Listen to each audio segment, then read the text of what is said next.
Good morning সবাইকে, রিঙ্কুর ব্লগে সবাইকে ওয়েলকাম জানিয়ে শুরু করলাম আমার ব্লগটি। এটা হলো আমার পুত্র। ওকে স্কুলে যাওয়ার জন্য রেডি করে দিয়েছি। ও সকালে উঠে ঘুম থেকে উঠিয়ে দিলে নিজেই ব্রাশ করে নেয়, নিজেই বাথরুম থেকে বেরিয়ে যায়, কোনো অসুবিধা নেই। তারপরে জামা কাপড়টা আমি পরিয়ে দিই আর ওকে খাবার দিয়েছি, দুধ দিয়েছি, বিস্কুট দিয়েছি।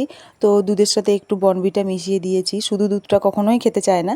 তো যাই হোক, ওটা একটু খেয়ে নেবেও, তার কত নখরাবাজি করে, খেতে হলেই যত জ্বালা। আর আমরাও একটু চাটা খেয়ে নিই, তারপরে ওর পাপা ওকে স্কুলে দিতে যাবে আর তারপরে আমার ঘরের কাজ শুরু করব।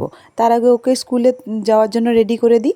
তো এই যে ও এখানে উঠে পড়ে, এই সামনেটাতেই ও বসে সবসময় বেরিয়ে, পাপা গাড়ি বার করবে ততক্ষণ ওখানে বসে থাকবে। ঘুম থেকে উঠতে তো বুঝতেই পাচ্ছেন সকালবেলা কত কষ্ট হয়, তো ঘুম তো ছাড়তে চায় না, তাই এখানে বসে ওখানে বসে ওরকম করে। তো যাই হোক, ওই যে বাই বাই করছে, ওকে আবার ঘর থেকে বেরিয়ে বাই বাই করতে হয়। যদি ব্যালকনি থেকে কোনোদিনও করি ওর আবার অসুবিধা, বলবে মা তুমি আমাকে ব্যালকনি থেকেই কেন বাই বাই করো, সেই জন্য বেরিয়েই করতে হয় বাবা। আর এই যে ওকে পাঠিয়ে দিয়েছি, এবার আমি ঘরে ঢুকে যাই, আমার ঘরের সমস্ত কাজ বাকি আছে। কাজের দিদিদেরও আসতে একটু দেরি হয়, তো যতক্ষণ আমি উঠে গেছি আর তো কোনো কাজ নেই এখন, তাই জন্য। আর আজকে এখন ডিউটিও নাই, পুরো নাইট ডিউটি আছে, তাহলে সকালবেলা উঠে পরে ফালতুই বসে থাকবো, বিছানাটা ঝেড়ে যতটুকু পারি এগায়, তারপরে যখন আসবে দিদি তখন কাজগুলো করবে। তো যাই হোক, আমি বিছানাটা প্রথমে গুছিয়ে নেব আর আপনাদের সাথে গল্প করে নেব। তো আমার মর্নিং ইভিনিং নাইট সব রকমই ডিউটি থাকে, যেহেতু আমি স্টাফ নার্স, কি বলে এমার্জেন্সিতে ডিউটি। তো যাই হোক, সেই জন্যই তো আজকে আমার নাইট ডিউটি আছে।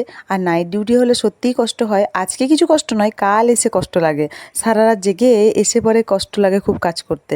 তো কিছু করার নেই, কাজ করতেই হবে। আর এটা বাবার রুমটা, এই রুমটাও একটু ঝেড়ে পরিষ্কার করে নিই। আর কালকে বিছানাগুলো পাল্টিয়েছিলাম আর কি, বেডশিটগুলো, তাই আজকে আর পাল্টাবো না। আবার এক দুদিন পর পাল্টিয়ে দেবো, প্রতিদিন পাল্টাতে পারি না, অত তো সময় থাকে না। তো সেই জন্য যেদিন সময় থাকে সেদিনই পাল্টিয়ে দিই। এই বিছানাটা ঝাড়া হয়ে গেলো, ওদের ছেলের বালিশগুলো এখানে আছে, কারণ ছেলে এইখান ওখান চারদিকে ঘুরে বেড়ায়। আর ঝাড় দিয়ে দিই। ওইটা আমার ছোট্টটা ব্যালকনিটা আর কি, ব্যালকনিটা বেশ ছোটোই আর কি, তো ঘরগুলো খুব বড় বড়। তো ঝাড় দিয়ে দিচ্ছি। এগুলো বাবার রুমের চেয়ারগুলো, এখানে বসে টিভি দেখে, তাই জন্য চেয়ারগুলো ইউজ হয়। আর চেয়ারগুলো সরিয়ে নিয়ে আমি ঝাড় দিয়ে দিই রুমটা, তারপরে আমাদের রুমটা ঝাড় দেবো, আর তারপরে বারান্দা ওগুলো সব ঝাড় দেবো। তো ঝাড় দিয়ে দিলাম। আর এইটা আমার রুমটা, এখানে ঝাড় দিয়ে দিই। আর এই ছোট্ট আলমারিটা দেখছেন, এটা কোনোদিন আপনাদেরকে পুরো ভিডিও করে দেখাবো। এটা আমার ছেলের আলমারি, যখন ও জন্ম হয়েছিল তখন তার 6 মাস পরে এটা কিনে এনেছিল ওর পাপা, বলছিল যে ওর জামা কাপড়গুলো সব একটা আলমারিতে রাখবে। তাও ছোটোগুলোকে রাখা হয় ওটাই হয়ে যায়, কোনো অসুবিধা হয় না। আর বেশ সুন্দরও লাগে, আর আলাদা করে থাকলে ভালোও লাগে, সব সময় পাওয়া যায় আর কি ভিড়ের মধ্যে, কোথায় জামা কাপড় আছে না আছে ওরগুলো, কোনো অসুবিধা হয় না। ওই যে ওর পাপা ওকে ওই স্কুল থেকে দিয়ে এসে সবজি নিয়ে চলেও এলো, আমি ঝাড়টা দিয়ে দিলাম। আর এই ততক্ষণে কাজের দিদি চলে এসেছে। আর চলে আসার পর মুছার পর আমাদের বাকি কাজগুলো করবে। আর আমার কোনো কাজ নেই, ওগুলো তো ও করেই নেবে, কোনো অসুবিধা নেই। এদিকে আমি রান্না বান্নার জন্য সব রেডি করে আপনাদেরকে দেখাচ্ছি যে আমি কি রান্না করব আর কি রান্না করলাম, সবটাই আপনাদেরকে দেখিয়ে দেবো। তো তার আগে পাপা খেয়ে নেবে, মুড়ি খাবে। আর এই যে সবজি এনেছে, শাক এনেছে, শসা এনেছে, আর সজনে ডাঁটা এনেছে, আর ফলগুলো আগিয়ে রাখা ছিল। তো যাই হোক, দেখি কি করতে পারি এখন আপাতত। ভাত তো আমার এই ইন্ডাকশানেই হয় ভাত, আর স্টিলের হাঁড়িটা ছোটোটা, ইন্ডাকশানে ভাতটা হয়ে যায়, তরকারিগুলো গ্যাসেই করি। আর এই যে সব কেটে কুটে নিয়েছি, রান্নাটা করে নিই, দিয়ে আপনাদেরকে শেয়ার করছি কি করলাম। আর কি বলছিলাম যে হ্যাঁ, আমি গ্যাসেই রান্না করলে ভালো হয়, কেন জানি না আমার ইন্ডাকশানে তরকারিপাতি করলে কেমন একটু লাগে, মনে হয় গ্যাসটাতে করলে আমি শান্তি পাই, আর করতে ভালোও লাগে গ্যাসটায়, তাই আমার বেশি গ্যাস শেষ হয়। ইন্ডাকশানে শুধু আমি ভাতটুকুই করি, আর কখনো হয়তো দুধ গরম করলাম বা কিছু একটা করলাম, চা করলাম, সেই জন্য। তাছাড়া আমি রান্না বান্না সব গ্যাসেই করি।